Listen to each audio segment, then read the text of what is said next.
dalawang napaka-importanting bagay ang isa'y nangyari na at ang isa'y mangyayari pa. Ang una po siyempre, inaresto na po si Senator Rodante Marcoleta. At ang pangalawa ay ang kauna-unahang araw ng impeachment trial ni VP Sara. Pag-usapan po muna natin yung pag-aresto kay Senator Marcoleta. Sa totoo lang po, hindi ko po inaasahan ang pag-aresto. Bakit po? Ayon sa ating rules of court, kinakailangan ang unang-unang gagawin ng mga maestrado kapag merong information na nasampa laban kahit kanino, ay titignan kung merong probable cause. Ang probable cause ay yung ebidensya na nagpapatunay na merong krimen na nangyari at yung akusado ang siyang mukhang gumawa ng krimen na yon. Sa tingin ko po talaga, bilang isang abogado ng mahigit 30 years na po, meron bang probable cause? Wala po. Kasi nga po, unang-una, yung elemento ng plunder na dapat series of acts, dalawang akto ang dapat na pinibintang sa isang akusado, ay wala naman doon sa impormasyon laban kay Marcoleta. Ang impormasyon ay sa pagtatanggap lamang ng 75 million di umano para sa kampanya. So, iisa lang po yan. Ang sabi ng Korte Suprema at ang sabi ng batas doon sa Estrada versus Desierto, kinakailangan series of acts, at least dalawang bagay ang ginawa na dapat ay patungo sa krimen ng pagdarambong. Iisa lang po ang knowledge nila. Pangalawa po, yun nga po, yung sinasabi na pinagbabawal at pinapatawan ng parusa ay pagtatanggap ng kahit anong konsiderasyon kapalit nga ng isang bagay na kabahagi ng katungkulan ng taong gobyerno. Nung mga panahon na binigyan naman po siya ng campaign funds, siya ay naghahanda pa lang para maging kandidato para Senado. Kung maalala ninyo, noong 2022, Senator Marcoleta at ako ay tumakbo rin para sa senador. Pero si Senator Marcoleta hindi nagtuloy at bumalik sa kanyang upuan bilang isang party list congressman. Alam niyo po, talagang that was his blessing. Kasi nung siya bumalik bilang congressman at nangyari nga itong panggigipit kay VP Sara, at least nakita ng taong bayan kung paano niya dinipensahan si VP Sara sa mababang kapulungan. At ngayon, siya naman po ngayon ang ginigipit, no? Dahil nga sa kanyang pagsuporta sa mga Duterte. So sa tingin ko po, yung pagbibigay ng campaign funds, hindi po yan pinagbabawal. Wala pong parusa yan. Lalong-lalo na yung nangyari naman kay Senator Marcoleta ay deklarado sa kanyang salin ang donasyon na tinanggap. At dahil ito naman ay ginamit para sa eleksyon, wala pong require ang batas kung hindi ideklara yan sa SOCHE, Statement of Campaign Contribution and Expenditures.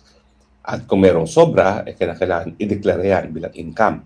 Dahil ang intensyon ng campaign contribution ay talagang dapat gamitin para sa eleksyon. Hindi dapat tinatago para ipunin.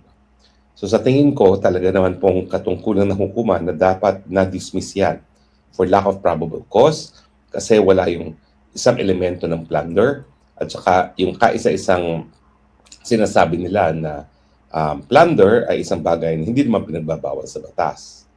Pero bakit po nangyayari ito? Well, alam niyo po, ako naman naniniwala patas itong justice ni Senator Marcoleta. Ang problema sa ating sistema ng batas talaga, sa kagustuhan ng Korte Suprema na mabilisan ang paglilitis ng mga kaso, inalis na yung kapangyarihan na talagang bukod pa dun sa motu proprio na ang mga West ay titignan kung mayroong probable cause at i-order na i-dismiss ang kaso kung wala talagang ebidensya, tinanggal yung remedyo na pwedeng hingin ng isang akusado na ang hukuman mismo ay tumingin talaga sa ebidensya.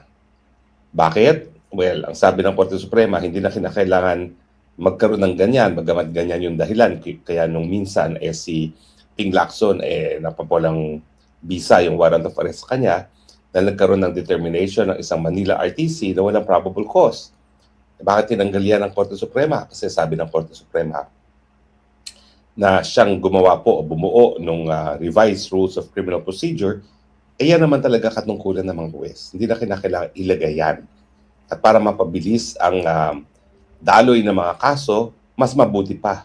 Dumiretso na sa trial, humingi ng petition for bail, ipresenta ang ebidensya at kung wala sapat na ebidensya, magbigay ng bail para siya'y magkaroon ng panandaliang kalayaan. Pero sa aking palagay po, gaya na nangyari dito kay Senator Marcoleta, hindi sapat talaga na yung presumption na gagawin ng mga huwes, yung kanilang katungkulan na tignan kung merong probable cause, kinakailangan talaga bigyan ng pagkakataon ang akusado na talagang repasuhin kung ano yung naging basuhan para kasuhan siya at questionin sa hukuman. Bakit? Kasi ngayong tinanggal natin yan at ikaw ay nasasakda sa isang non-billable case, kulong ka muna. Unfortunately po, mga kulungan natin, kunindi na ng lahat ng mga human rights groups sa buong daigdig na talagang inhumane, degrading, cruel punishment amounting to torture. Kasi nga po, overcrowded ang mga jails natin, maliliit, napakadaming mga nakakulong na hindi naman sapat ang espasyo para sa mga nakakulong, kakaunti yung budget para sa pagkain. Mantakin ninyo, kung ikaw ay walang kasalanan, bago ka makapiyansa, kinakailangan mo nang matulog. At hindi po yan panandalian. Yan po ay aabot sa buwan. Kasi kung ang requirement is magpresenta ng ebidensya muna ng prosecution. Although theoretically, dapat yan within 1 month, minsan ko lang po nakita yan sinunod na hukuman. Yun po yun sa kidnapping case ni Madriaga, na kung saan talaga naman yung RTC judge, wala nang ibang ginawa, wala nang ibang dininate kundi yung kaso namin sa loob ng 1 buwan at nagdesisyon siya na sapat ang ebidensya, malakas ang ebidensya para ipagkait ang bail dito kay Madriaga na ngayon naman ay tetestigo. So sa akin po, pakiusap sa Korte Suprema, ang hinihingi ko lang naman, ibalik yung karapatan ng akusado na humingi sa hukuman ng pagkakataon na repasuhin muli ang probable cause. Kasi wala naman pong mawawala. Bakit po natin tatanggalin yan? Samantalang ang nais naman natin ng lahat ay magkaroon ng o makamit ang katarungan. So kung yan ay magpapatagal sa kaso, so be it. Dahil yan naman ay isang paraan para maiwasan nga yung pagkakakulong ng mga tao na wala namang pagkakasala at biktima lamang ng tanim kaso. Gaya ni Senator Marcoleta at gaya ko. Now, meron pa rin pong remedyo na alam ko gagawin niya ni Senator Marcoleta, yung petition for review sa Korte Suprema. Pero yun nga pong problema matagal yung proseso bago maaktuhan niya ng hukuman at meanwhile, nakakulong ka. Bakit ba ang iniisip ng Korte Suprema na baliwala itong karapatan ng kalayaan samantalang pagkatapos po ng karapatang mabuhay at karapatan ng malayang pananalita, ang karapatan ng pagiging malaya ang isa sa pinaka-importanteng karapatang pantao. So sa akin, kung ibabalik yung proseso na po pwedeng humingi ng determination of probable cause, yan po ay magiging makatarungan sa akusado dahil hindi naman siya dapat makulong kung talagang walang ebidensya laban sa kanya, at sa Estado dahil hindi naman dapat na gumagastos ang Estado para malitis ang isang tao kung wala naman talagang ebidensya laban sa kanya. Well, ngayon po ay kauna-unahang araw din ng paglilitis kay Inday Sara Duterte, no? At alam naman po natin, 4 ang basihan nila, no? Unang-una po ay yung pagwaldas po ng confidential funds, no? Minsan simula po sila 125, lumobo to 650. Ang alegasyon ng prosecution, linustay daw yan. Ang problema dyan is, ang ebidensya lang nila may mga pondo na ibinigay sa mga tao na fictitious sa mga pangalan. Ganyan po talagang patakaran kapag confidential fund at papatunayan yan ng presidente na hindi linalagay ang mga pangalan ng mga impormante na nagbibigay ng mga maselang impormasyon sa gobyerno kapalit ng salapi. No?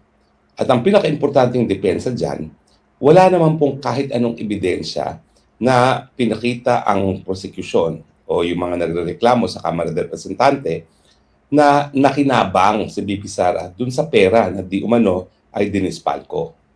Ang kinakailangan po dyan, merong personal gain. Yan po yung ground 1. Ang ground 2, yung pananakot daw, pagbabanta sa presidente. Eh ano ba naman ang ginawa ni VP Sara kung hindi sabihin na pag ako'y napatay, eh kumuha na rin ako ng tao na papatay sa kanila. Wala pong banta dyan dahil yan po ay subject to a condition na po pwede o hindi po pwedeng mangyari. So wala pong pag-uutos yan na malinaw. At bukod pa dyan, dahil yan ay kabahagi ng karapatan ng malayang pananalita, yan po ay protektado ng ating saligang batas. Pangatlo po, yung sinasabi nilang graft and corruption dahil unexplained wealth. Well, una-una po, nakita naman natin na ang mga pinagbasihan ng mga mambabata sa mababang kapulungan para sabihin na mayroong unexplained wealth itong si Inday Sara Duterte ay mga detalye na ibinigay ng AMLAC.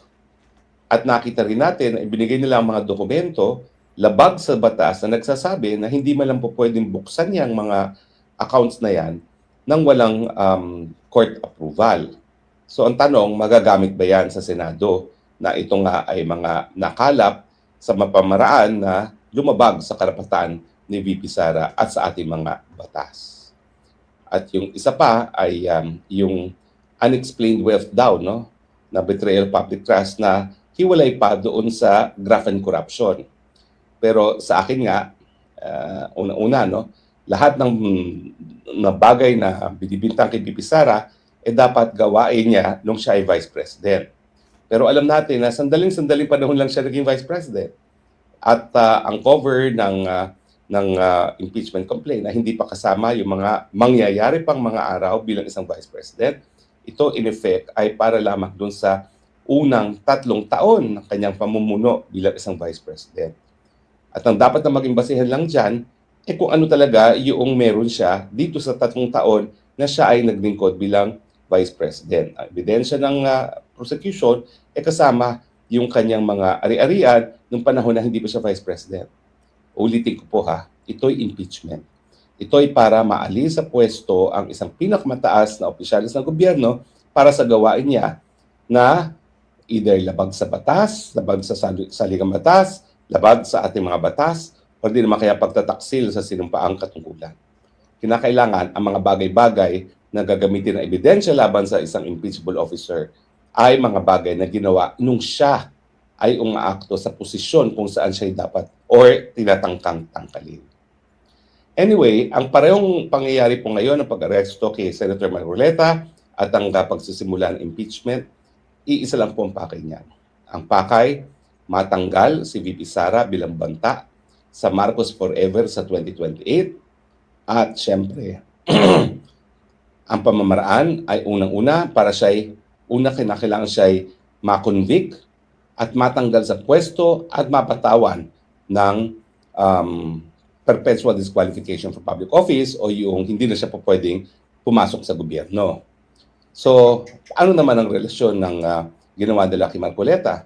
Well, bukod pa doon sa obvious na sinusupil ang kalayaan ng malayang pananalita ni Marcoleta na paulit-ulit kong sinasabi na parang martial law kasi ang non-bailable case works in the same way as yung suspension ng writ of the privilege of writ of habeas corpus dahil wala kang remedyo kapag walang legal na basihan ang pagkakakulong. Meron nga petition for bail pero napakatagal at meanwhile kulong ka muna. At meanwhile, tikom muna yung bibig sa loob ng kulungan. Isang dahilan nga kung bakit ako talaga, bagamat alam ko na walang ka-ebidensya laban sa akin, ay humingi ng asylum. Kasi sa tingin ko, mas importante na magpatuloy ng ating karapatan ng malayang pananalita kesa naman mabulok sa kulungan na sigurado ay magiging torturous. So, ang ginagawa nila kay Marcoleta, pinapasupil, pinapatigil ang flood control scam na kung saan lumalabas na ang presidente, ang mastermind ng flood control scam, at syempre para bawasan ang hanay ng mga senador na boboto kay Inday Sara Duterte. Ngayon po, 2 nang siguradong hindi makakaboto, lalong-lalo na kung hindi nila papayagan ng online voting.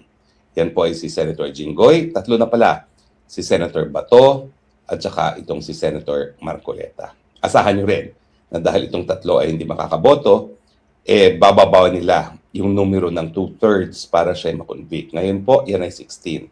Tignan niyo po, dahil 3 nang nawawala, 21, babasihan nila ng 2/3 ng 21. Ilan po yun? 3, 6, 9, 12, 15, 18, 19, 20, 21. Tama nga ba yun? 7, 14. Yeah. Sasabihin nila baka 7 na lang yan. At alam naman natin, dahil meron silang 13 ngayon, meron silang 7. At kapag natanggal nila sa BP Sara, ayun na, perpetual disqualification from public office.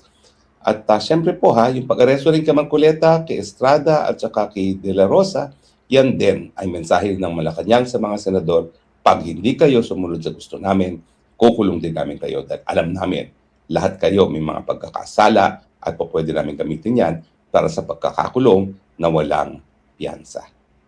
Ano pong gagawin ng mamamayan? Well, kinakailangan po magmatsyag, kinakailangan magsalita, at kinakailangan iparating at maghusga kung dapat pa bang magpatuloy ang ganitong klaseng gobyerno na nanunupil sa mga kalaban at naninira sa mga kalaban sa politika. Pilipinas, gising na po. Ito na po, itong araw na ito ang simula ng katapusan ng Republika ng Pilipinas. Salamat po sa inyong patuloy na pagtangkilik. Kaya na aking sinasabi, I love you, Philippines. You're the only country that I have. You're the only country that I will have. God bless the Philippines. And see you